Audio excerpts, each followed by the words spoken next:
Lo que sí quiero indicarles desde ya es que nada más tan agradable y tan emocionante para nuestra vida que orar. Y hablar de la oración es muy ilustrativo, porque la oración no siempre es un formato que se repite, que se repite, que se repite. No estoy diciendo que no esté bien, sino que la oración tiene una serie de modalidades, de formas, de modelos que la palabra de Dios la ha registrado en toda la Sagrada Escritura. Y vamos a ver algunos modelos porque hay muchos, muchos. Pero lo que sí quiero centrarlos es cómo después de que Abacú mantuviera un diálogo bastante extenso con Dios y que está registrado el contenido en el capítulo 1 y 2 del libro profético de Abacú, en el capítulo 3 se titula La oración de Abacú. ¿Y por qué quiero abordar este tema para compartirlo con ustedes? Porque en verdad Abacú, en su oración, como lo iremos a examinar, es un modelo que debemos seguir. ¿Por qué debemos seguir ese modelo? Porque allí después de haber mantenido un diálogo entre Dios y él, Abacú, en su último capítulo hace una consignación de una oración. Para muchos biblistas indican que es un himno, y realmente que lo es. Pero qué bueno, ¿no te parece? Que alguien dijera, oye, como ora esa persona, es un himno completo. Y tal vez es uno de los elementos que debemos aprender de Abacú, es decir, que él oraba tal como está registrado en el capítulo 3 del libro de Abacú, que más adelante vamos a tomar. Quisiera en primer lugar retomar algunos puntos fundamentales que hablamos en el perfil de Abacú. Y allí en el perfil de Abacú, recordamos que Abacú tuvo una confrontación directa con Dios. Y recordamos tal vez dos expresiones que llaman mucho la atención. Una es que Abacú le dice a Dios, "Oh, Dios mío, ¿por qué no haces algo?". Claro, ¿qué estaba pasando en esa época? Recordemos, antes había quedado el reino del norte, las 10 tribus arrasadas. La mayoría de la población había muerto. Población de las 10 tribus, ¿no? Que pertenecían a las 10 tribus.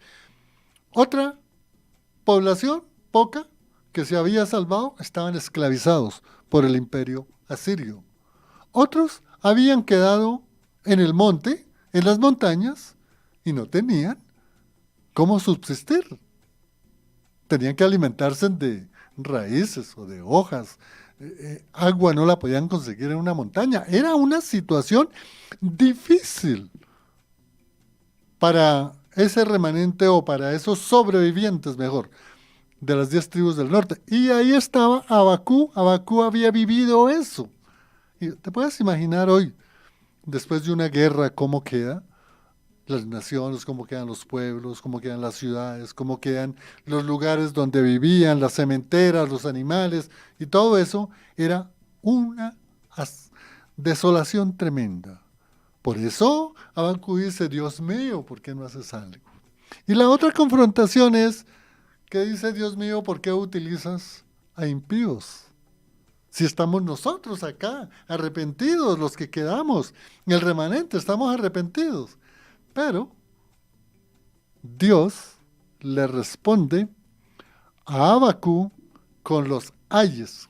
Recuerda que eso los aclaramos, los ayes.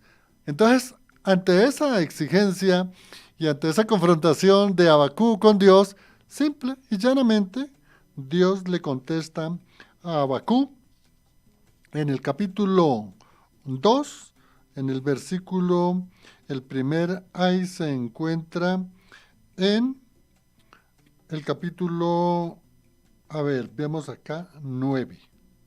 Y el primer ay, voy a enumerarlos, porque esto lo explicamos la vez pasada. Hay de los que codician los bienes ajenos. Hay de los que codician los bienes ajenos, el que roba, ¿no? Otro hay del que edifica una ciudad con sangre. Imagínense, destruir una ciudad para luego construir la ciudad de ellos. Eso es construir una ciudad con sangre. Otro hay del que bebe de su prójimo. Esta es tremenda. También veíamos otro, hay el que le acerca tu hiel a tu prójimo. Una serie de ayes. Aquí miremos el último. Hay del que dice al palo, despiértate. Hay, el último también, hay del que le dice a la piedra, muévate. Aquí estaba la respuesta de Dios a esas confrontaciones y peticiones, expresiones de confusión en la que se encontraba Abacú. ¿Por qué digo esto? Porque Dios nos habla y acá Abacú, que estaba preocupado, le dijo, miren, es que ustedes han derramado sangre, es que ustedes han codiciado, es que ustedes han caído en la idolatría, es que ustedes se han adueñado de las cosas que le pertenecían a otras personas. Es que ustedes han cometido y se han apartado del Dios verdadero para caer en dioses falsos, la idolatría. Todo eso le explicó Dios a Abacú por qué Dios había destruido el reino del norte e iba a destruir el reino del sur, porque esto ocurrió aproximadamente en el año 612, 610. Y recordemos que la primera destrucción en Jerusalén con Nabucodonosor II fue en el 605, 6, luego en el 97, 597 y luego en el 586. Entonces, Abacú estaba dolido por lo que había pasado en el reino del norte y muy, muy preocupado por lo que iba a pasar en el reino del sur. Esto es muy importante tenerlo en cuenta. Ahora, después de esos ayes, ya pasando al capítulo 3 del libro del profeta Abacú, encontramos en el inicio del capítulo 3, dice oración del profeta Abacú sobre Sigionot. Bueno, aquí hay una expresión, Sigionot. ¿Qué significa eso? Pero también hay una expresión dentro de ese capítulo 3, Selah. Estas expresiones no han sido tan fácil conseguir su término homólogo al hebreo.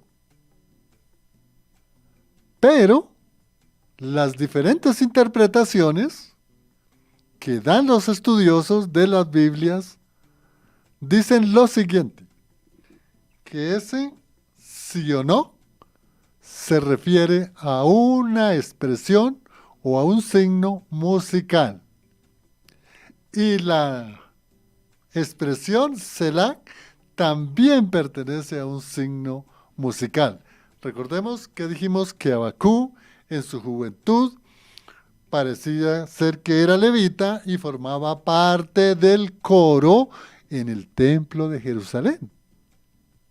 Entonces, como Abacú era cantor, era músico, él compuso ese himno que se encuentra en el capítulo 3 y que por algunos autores biblistas lo han titulado como la oración de Abacú.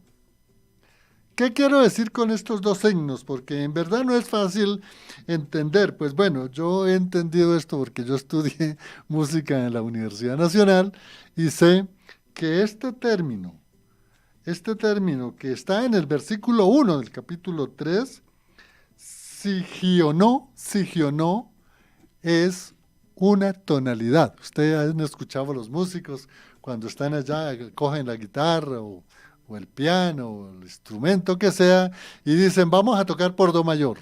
No, vamos a tocar por la menor. No, mejor subámoslo a re mayor. No, mejor bajémoslo un poquito a re bemol. Eso es lo que significa sigionó, una expresión de la gramática musical, si no lo sabían. Es bien interesante. Shelah o Selah también pertenece a un signo gramatical musical. Y eso significa, dentro de la gramática musical, significa pausa, significa silencio, significa espacio para seguir con otro canto. O también significa el tiempo que hay de descanso de una parte de la obra a la otra parte. Por ejemplo, en una sinfonía, cualquiera que sea, dentro del género clásico musical, se dice que toda sinfonía tiene 3 movimientos. Bueno, en el caso de Beethoven le agregó un movimiento cuarto que era la coral. Entonces, cuando toca una orquesta, se termina el primer movimiento, los músicos descansan un poquitico, ¿no? Tanto, ¿no? 10, 15, 20 segundos y el director nuevamente empieza a dirigir. Eso es lo que significa Selah. Entonces, en esta oración de Habacuc, que es bien hermosa, y yo los invito a que lo lean, lo capten el mensaje y luego después alaben al Señor con este formato de himno o de oración de Habacuc. Voy a leer una partecita, lo que más me gusta acá del versículo 4, bueno, leamos desde el 3 hasta el versículo 6, vamos a leer del capítulo 3. Mire cómo es ese himno o ese canto tan hermoso. Su gloria cubrió los cielos. La tierra se llena de su alabanza. Su resplandor es como la luz. Rayos brillantes salen de su mano. Allí está escondido su poder. Y sigue en el versículo 5, capítulo 3. Delante de su rostro va la mortandad, el pecado, ¿no? Y tras sus pies salen carbones encendidos. El fuego, el poder del Espíritu Santo. Y dice, y se levanta y mide la tierra, el poder de Dios. Y versículo 7, bueno, empiezo nuevamente desde el 6, se levanta y mide la tierra, mira y se estremece las naciones, los montes antiguos se desmoronan, los collados antiguos se derrumban, pero sus caminos son eternos. No leo todo el himno o la oración de Habacuc porque quiero que ustedes la examinen. Van a sentir en su corazón un gran gozo porque es el fruto del Espíritu Santo. Con estos versículos quería indicar cómo de ese versículo 3 en adelante, del capítulo 3 del libro de Habacuc, vemos en estos versículos la gloria de Dios por su creación. Vemos la alabanza de Dios que nosotros debemos rendirle como parte de la adoración. Vemos que sus atributos como un Dios grande, verdadero y divino, acá se brilla de resplandor y hay un resplandor como los rayos del sol. Ustedes pueden imaginar cuando sale el sol en la mañana y alumbra toda una ciudad, unas montañas, todo el medio ambiente.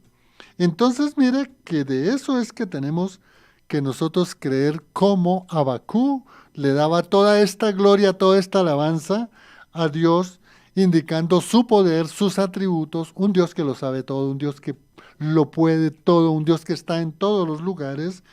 Pero también hay algo muy importante, es cómo Él realmente en su señorío y en su poder domina todas las cosas de su creación, el universo infinito, el cielo, la tierra, los mares, todo cuanto hay en los mares y en la tierra, Él lo domina. Nosotros estamos ahí en la tierra, Él nos controla, Él nos guía por el Espíritu Santo.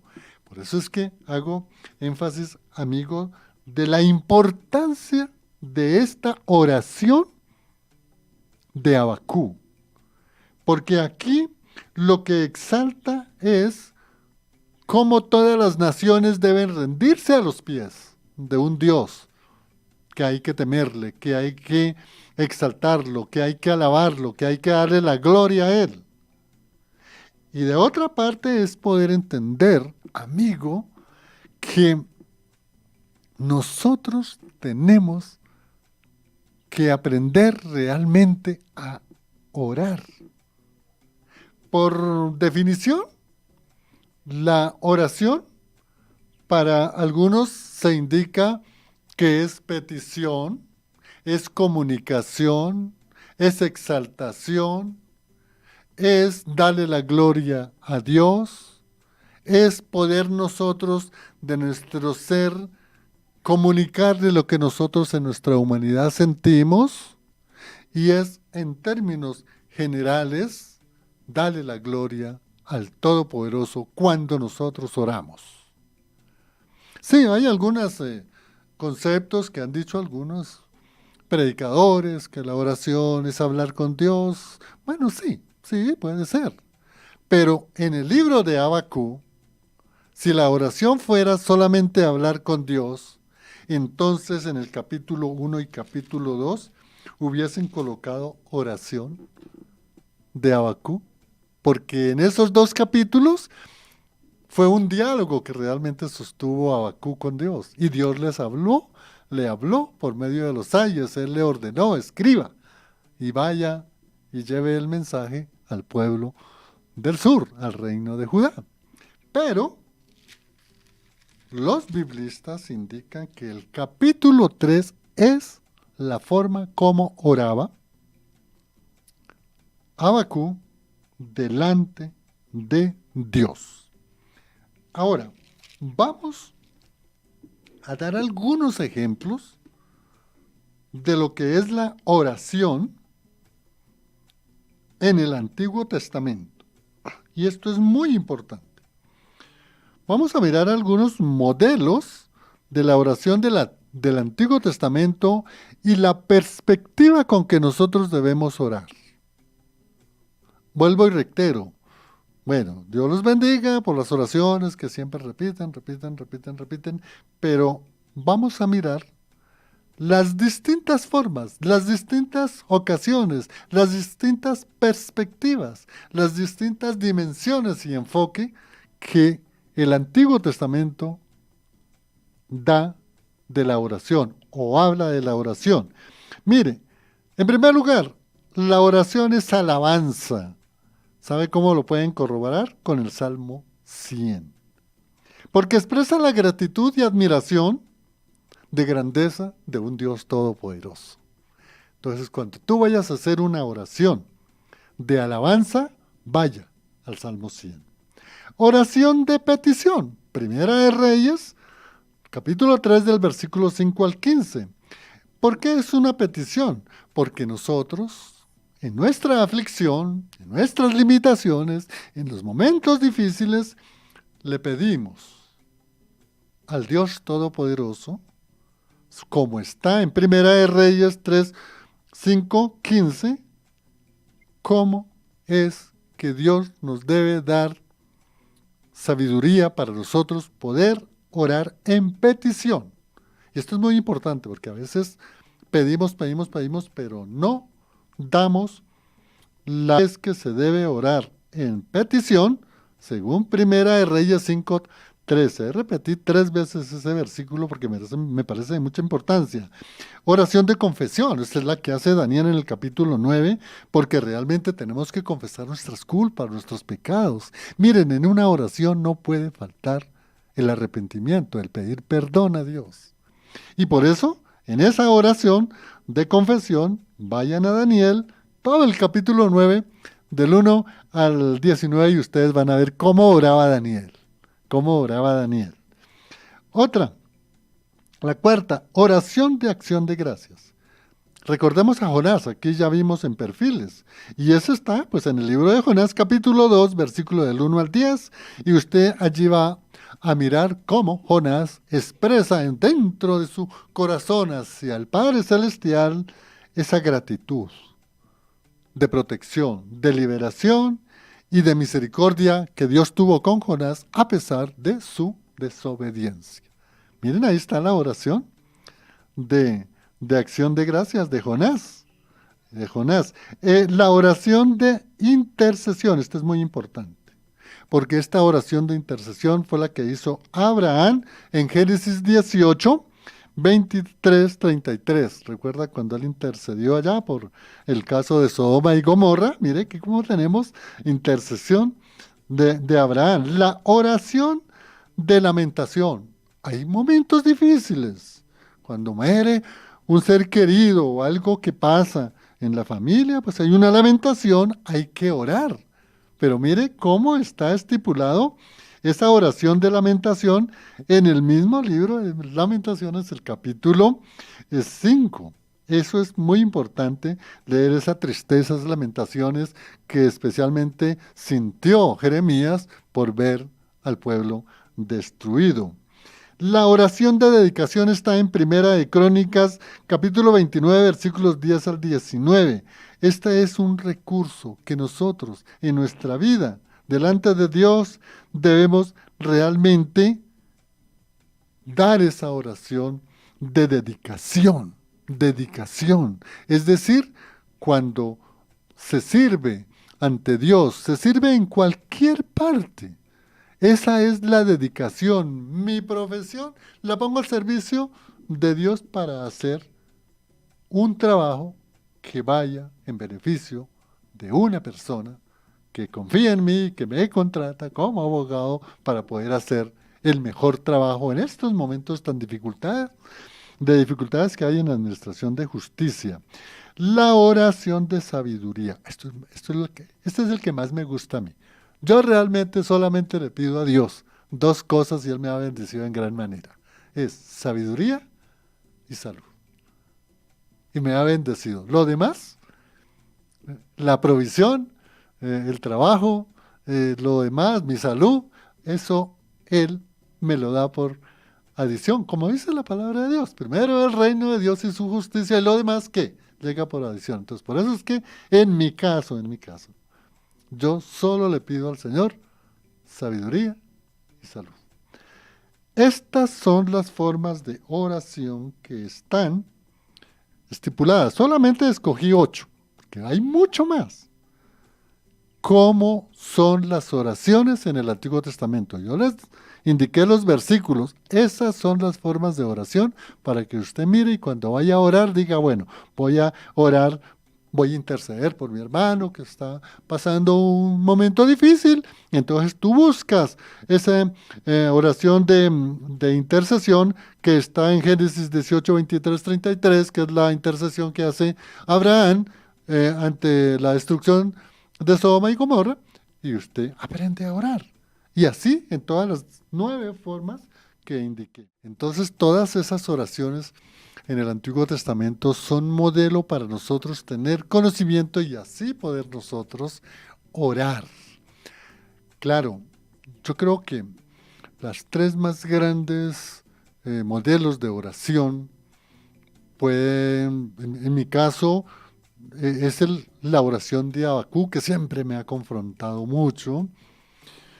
La oración de Daniel, bueno, el modelo de la oración de Jesús, Mateo 6, pero especialmente, amigo oyente, el modelo de oración del capítulo 17 del Evangelio de Juan, que es la oración de Jesús antes de que fuera aprehendido por la guardia pretoriana. Él hizo una oración y está registrada en el capítulo 17 del Evangelio de Juan, que es tremenda, formidable. Y ese sería el modelo para nosotros poder orar, porque Jesús allí ora primero por su ministerio, por él, ora por sus apóstoles y ora por todos aquellos que llegamos a los pies de Cristo. Mire, ya desde esa oración en el huerto de los olivos o de Getsemaní, el Señor ya estaba orando por ti, por mí y por todos los que hemos nacido en Cristo. Estaba orando para que nosotros formamos parte del reino. Esa es una oración hermosa. Hay infinidad de oraciones, pero mire que vamos a mirar ahora, amigo oyente, lo que es la oración en el Nuevo Testamento. El nombre, o mejor, la clase de oración, llamémoslo así, la mayoría son del Antiguo Testamento. Pero ¿sabe qué es lo novedoso? Que tiene otro sustento bíblico. Tiene otro fundamento que hay que aprender, porque no es que la oración sea distinta en el Antiguo Testamento que en el Nuevo Testamento, es la misma, sino que tiene unas connotaciones muy particulares, porque la oración acá en el Nuevo Testamento está dirigida a Dios por medio de ¿quién? De Cristo Jesús. Nosotros pedimos delante del Padre por medio de Cristo. Y miren las oraciones con sus respectivos enfoques y su sustento bíblico. Es muy importante. Yo las anoté aquí para puntualmente leerlas, para que de pronto digan que es que estoy diciendo aquí unas cosas que no están en las Sagradas Escrituras. La primera forma de oración en el Nuevo Testamento.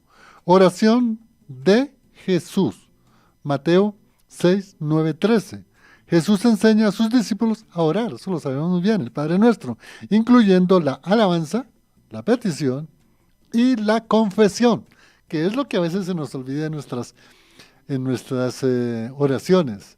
Pedimos, pedimos, pedimos, pero no nos arrepentimos, no nos arrepentimos, no nos arrepentimos, que es lo más importante. Otra forma, oración de acción de gracias. Esa también estaba en el Antiguo Testamento, aquí lo registra Tesalonicenses, primera de Tesalonicenses, en el capítulo 5, versículo 16-18, dice acá que esta clase de oración expresa la gratitud constante por la presencia y la obra de Dios en la cruz. ¿Se fijan cómo a pesar de tener el mismo nombre, varía el enfoque y el sustento bíblico? Y de esa es la forma que tenemos que orar.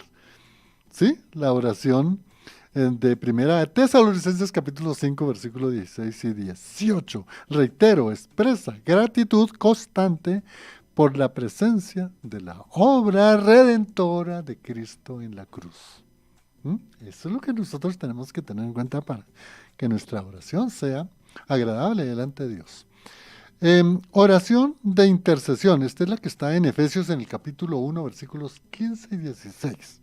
Esta es muy importante porque es una intercesión en donde le pedimos al Señor sabiduría, que fortalezca nuestra fe en Cristo Jesús y que el conocimiento que Dios nos da sea el conocimiento de la palabra de Dios. Yo por eso reitero, y perdónenme que me ponga de ejemplo, pero yo siempre le pido al Señor, como lo dije antes, sabiduría, que me dé sabiduría. Si Dios nos da ese don de la sabiduría, mire, todo lo demás viene por añadidura. Vamos a ver en una cuarta parte, la oración de dedicación. Esta también estaba en el Antiguo Testamento, pero aquí hay un sustento bíblico totalmente distinto, que es la que está en Romanos 12, 1, versículo 2. Romanos 12, versículo 1 y 2. Y dice, esta oración de dedicación es la que se dedica a Dios como sacrificio que Él hizo por nosotros en la cruz. Es casi muy parecida a la anterior, pero aquí es una dedicación, es decir, Padre, gracias por darnos a tu Hijo amado para que la sangre de Cristo en la cruz fuera derramada para liberarme del pecado. Esto todo lo tenemos que pronunciar en nuestras oraciones diariamente. Claro que sí. Oración de confesión. Es la que está en 1 de Juan 1:9, y esto es muy importante, porque acá esta oración de confesión es reconocer el pecado que nosotros diariamente cometemos y pedirle perdón a Dios, confesando nuestros pecados y pidiendo que su misericordia sea propicia a nosotros, pecadores. Estas formas de oración, reitero, estoy dando los versículos para que usted pueda después mirar todos esos formatos o clases de oración que nos permiten orar en forma específica. ¿Mm? Dios lo sabe todo, pero nosotros tenemos que pronunciarlos en forma clara. La oración de confesión, ya la vimos en 1 de Juan 1:9. La oración de petición, esta que está en Filipenses 4, 6, 7. Y aquí, esa petición, tenemos que nosotros hacerla delante de Dios con humildad. ¿Sabe qué? Diciéndolo, Señor, hágase conforme a tu santa voluntad. Hágase conforme a tu santa voluntad. Yo le digo, Dios mío, llena mi corazón y mi mente de sabiduría, conforme a su santa voluntad. Porque es la voluntad de Dios, pero es un Dios soberano. No es por mi voluntad y ni por mi reiterada petición, no. Sí, por mi fe en que si Dios a bien lo tiene en su soberanía y en su misericordia, me da sabiduría o le da a ti lo que te pide. Pero teniendo en cuenta, conforme lo dice Filipenses 4, 6, 7. Repase ese versículo y lo verá que ahí aprende a orar. La oración de alabanza, mire, este es muy importante y está en Apocalipsis 4. En Apocalipsis 4, del versículo 11 en adelante. Y aquí en esta clase de alabanza es, porque la alabanza forma parte de la adoración, y es cuando nosotros, en verdad, por medio de la alabanza, le damos toda la gloria a Dios. Él es el único que nos fortalece, que nos indica el camino, que nos lleva a la salvación, que nos lleva a las buenas obras, que nos lleva a ser luz en el mundo, que nos lleva a dar testimonio de que somos hijos de Dios. Muy importante la oración de alabanza. Te alabo, Padre del cielo, porque tú me llenas todos los días de fortaleza en mis momentos de debilidad. Te alabo, Padre del cielo, porque me das conocimiento a pesar de mis dificultades que tengo de entendimiento. Te alabo y te doy la gloria a ti, porque solo tú eres el único Dios, santo, santo, santo. No hay otro Dios. Esas son las cosas que hay que darle la gloria a Dios. Hay otra oración, la última, porque escogí 8 y 8, 8 del Antiguo Testamento, 8 del Nuevo Testamento. La oración de unión con Dios. Esta es muy importante, que ya la dije yo, que está en el capítulo 17 del Evangelio de Juan, y es la oración de Dios, de Jesús en Getsemaní, donde pide él, Jesús, por la comunión con el Padre, pide por la comunión con sus discípulos, pide por la comunión de nosotros con el Padre por medio de Cristo en toda nuestra vida diaria como creyentes del Evangelio. De tal manera que, mire, aquí tenemos esas 4 formas también de oración para poder tener claridad de la oración. Aquí anoté estos modelos de oración en el Nuevo Testamento, ofrecen una variedad de enfoques para acercarnos a Dios, desde la alabanza y la gratitud hasta la confesión y la petición, reflejando la relación íntima y personal con Dios a través de Jesucristo. A través de Jesucristo. Todos esos modelos de oraciones del Antiguo Testamento y estos 8 modelos del Nuevo Testamento nos van enseñando bastante, bastante. Mire, vamos a mirar aquí ahora, en el tiempo que nos queda, vamos a mirar cómo sería esa oración en nuestra vida diaria como creyentes del Evangelio, como seguidores de Cristo, como apartados para el reino. Y entonces, como somos cristianos, de hecho todos los días oramos. Hay que orar en la mañana cuando nos despertamos, orar durante el día, si vamos al trabajo, si estamos en el trabajo, si vamos en el Transmilenio, si estamos en un trancón, en lugar de ponernos por allá a veces a hablar cosas que no. Oremos, oremos, oremos. Esa es la oración que nosotros debemos tener como creyentes del Evangelio. En todo momento, miren, la oración es uno de los efectos o resultados cuando tú naces en Cristo. Si tú has nacido en Cristo, tú oras en todo momento, diariamente. Oras en tu devocional individual, escuchando al pastor Diego, que él nos lleva a que el devocional tenga como guía el orar durante todo nuestro tiempo. Eso es muy importante. Entonces, mire, ¿cuál sería como los principios, los elementos, los fundamentos, si usted a bien lo tiene que tener así, de la oración de nosotros? En primer lugar, la fe. Pero la oración de fe en Cristo, no fe en la fe. Es diferente. Alguna vez lo expliqué. La oración elevada a Dios por medio de Jesucristo. Siempre que ores al Padre, hágalo por medio de Cristo, porque Él es nuestro intercesor. Claro, claro, todo lo pedimos en nombre de ¿quién?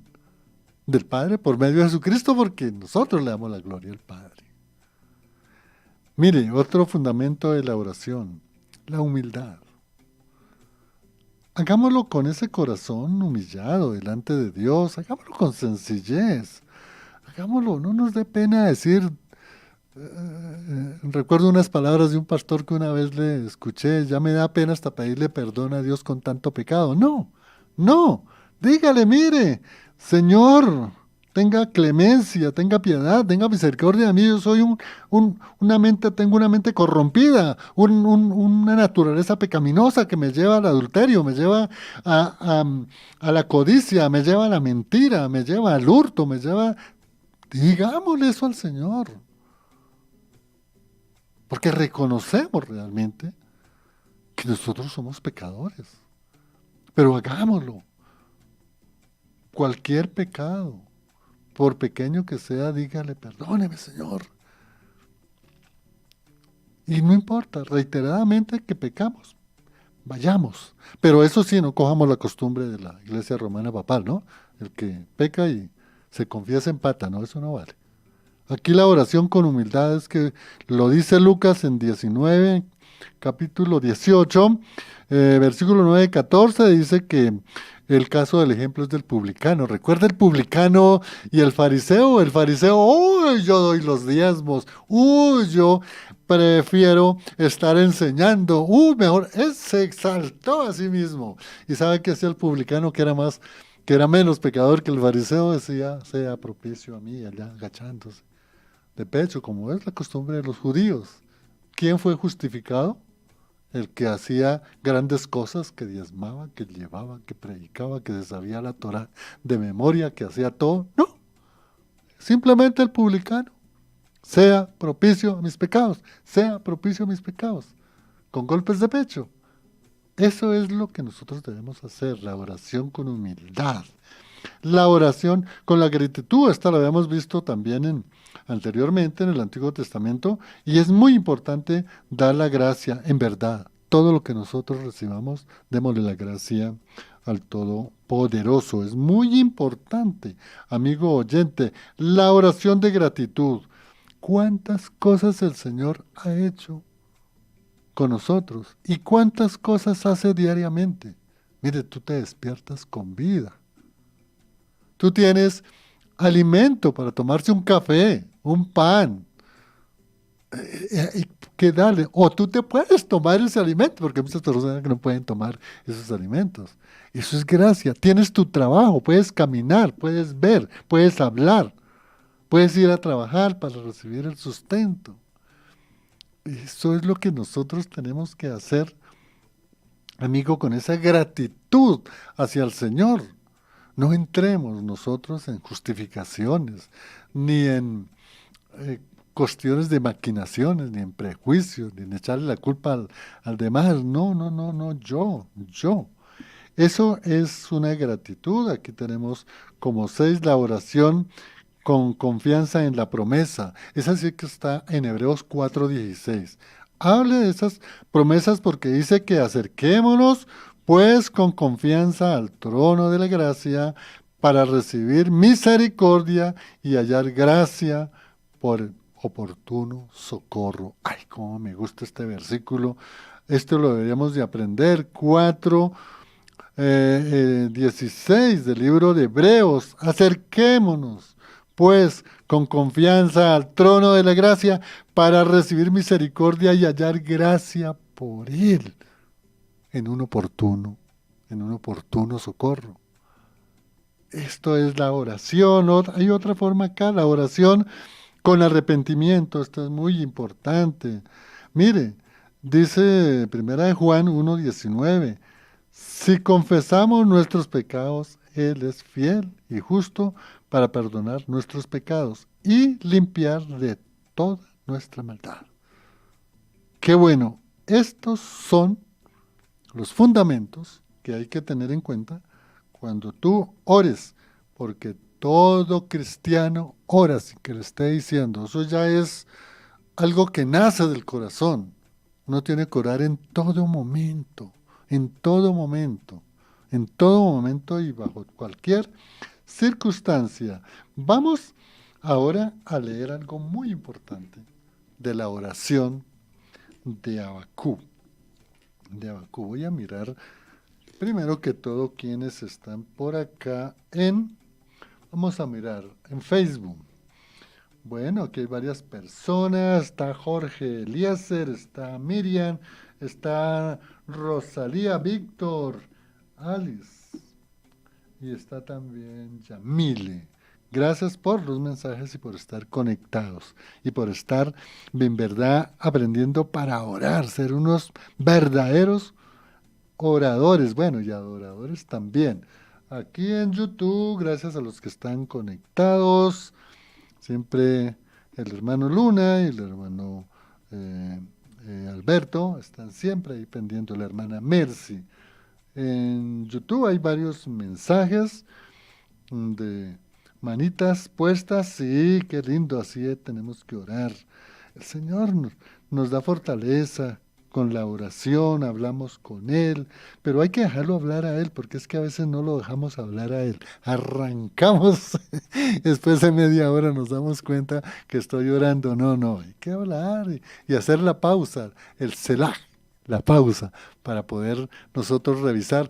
Porque mira, qué bonito cuando uno dice, Dios mío, ¿por qué tanto pecado? ¿Por qué tanta aflicción? ¿Por qué llegan momentos tan difíciles? ¿Por qué tantas guerras, Dios mío? ¿Por qué ocurre esto lo del Medio Oriente? ¿Por qué tanta injusticia? ¿Por qué les va bien a los impíos y le va mal?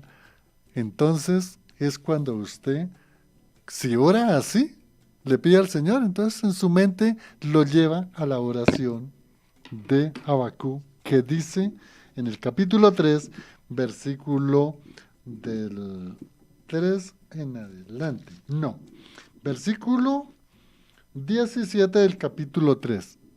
Y pongan cuidado porque esto es muy, muy actualizado para nosotros. Yo creo que de pronto aquí estamos un poquito, a veces no entendemos. Mire lo que Habacuc oró delante del Señor por la destrucción que había habido en el reino del norte. No había alimento, no había cementera, la gente estaba muriéndose de hambre, la gente estaba esclavizada, y lo peor, se venía la guerra de Nabucodonosor contra el reino del sur, y también iba a ser destruido, como fue destruido la ciudad, el templo, todos los reyes. El reyes le sacaron los ojos a la familia del rey, su esposa, los degollaron, a los niños los estrecharon contra las murallas.